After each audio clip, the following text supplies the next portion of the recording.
هذا، من المقصب، ضد من المقصب، بلكي تطلع لحيتك، لان انت بدون لحيه فاسق. واضح؟ بلكي تطلع لحيتك وما تلحق تزينها حتى تصير مؤمن صحيح. اما هيك. السلام عليكم ورحمة الله وبركاته. نريد اليوم أن نفضح جميل البزوني الديخي، جميل البزوني الإعرابي الذي ماذا فعل؟ قاس اللحية بالإيمان، يعني أول من قاس هو الشيطان. ماشي.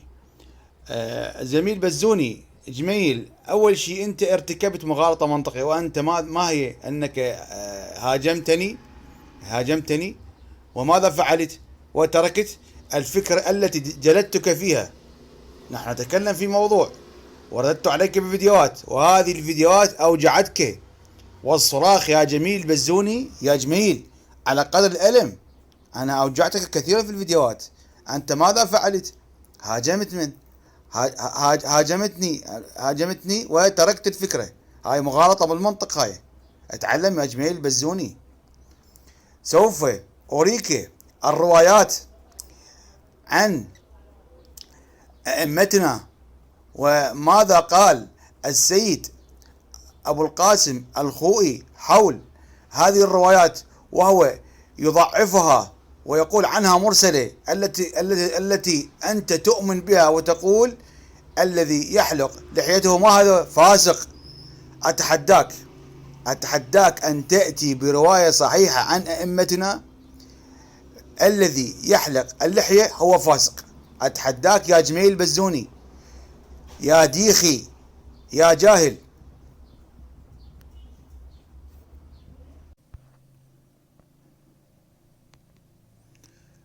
هذا ردا على الديخي جميل،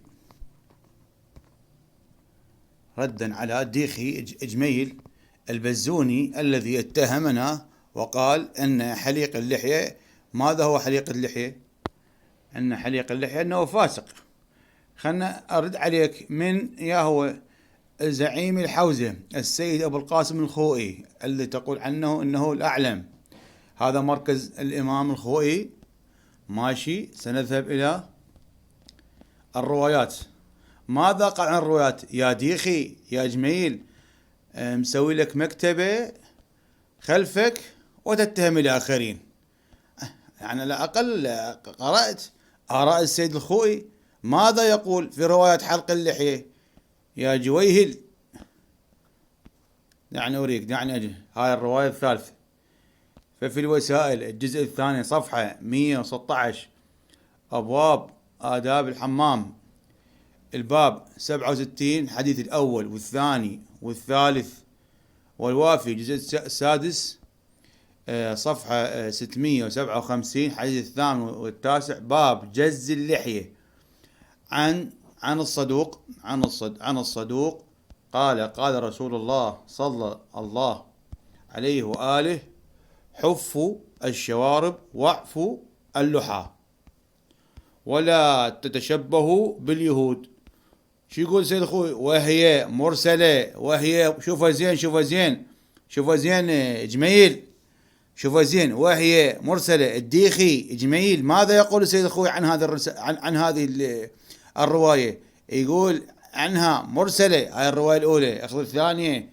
جميل الديخي قال رسول الله صلى الله عليه وآله: إن المجوس جزوا لحاهم ووفروا شواربهم، وأما نحن نجز الشوارب ونعفي اللحى وهي الفطرة. شو يقول عنها؟ وهي مرسلة. شوفوا زين جميل البزوني.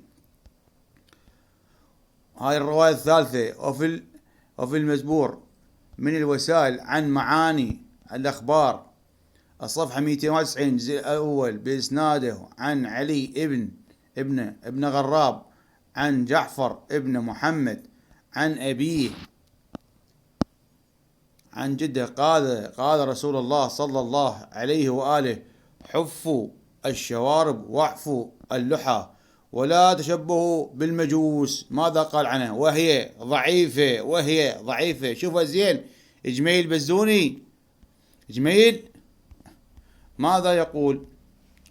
يقول وهي ضعيفة بالحسين ابن إبراهيم وموسى ابن عمران النخعي والحسين ابن يزيد وعلي ابن غراب. يقول الرواية ضعيفة، يعني هسه ذن الثلاث روايات هي مرسلة وضعيفة، تحتج علي وترتب الأثر يا جميل بزوني يا جويهل وأنت لا تفقه شيئا. يعني لأقلها شفت السيد القاسم الخوئي ماذا قال عن الرواية حلق اللحية؟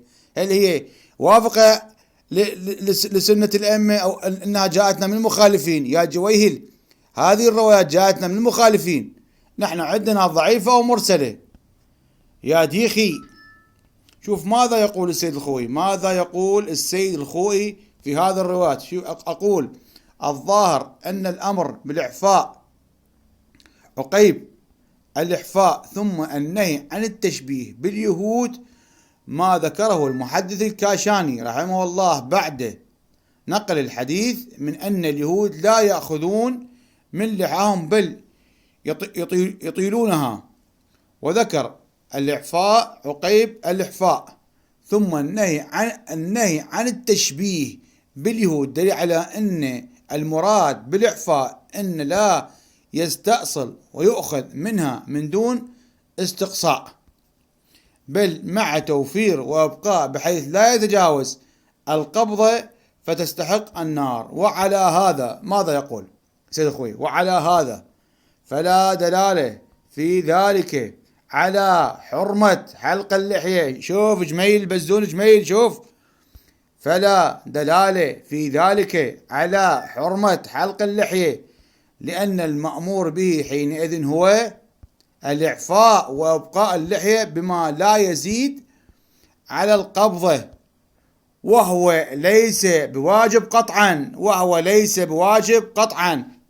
شوف جميل بزوني، وهو ليس بواجب قطعا. العلم ما يلعلم من ذلك بعدم التشبه باليهود والمجوس لا أكثر ولا أقل، بس إنك جاهل ولا تفقه شيئا من دينك، ودينك دين حوزتك حوزة النجاسة والطهارة، وتريد ترتب الأثر على غيرك. خذ لك هاي الجلدة.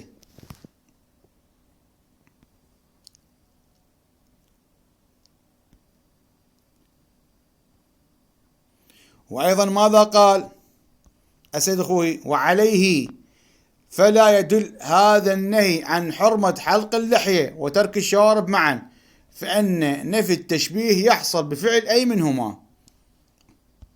شوف السيد الخوئي يقول لا وجود حرمة، لا وجود للحرمة يا جويهل.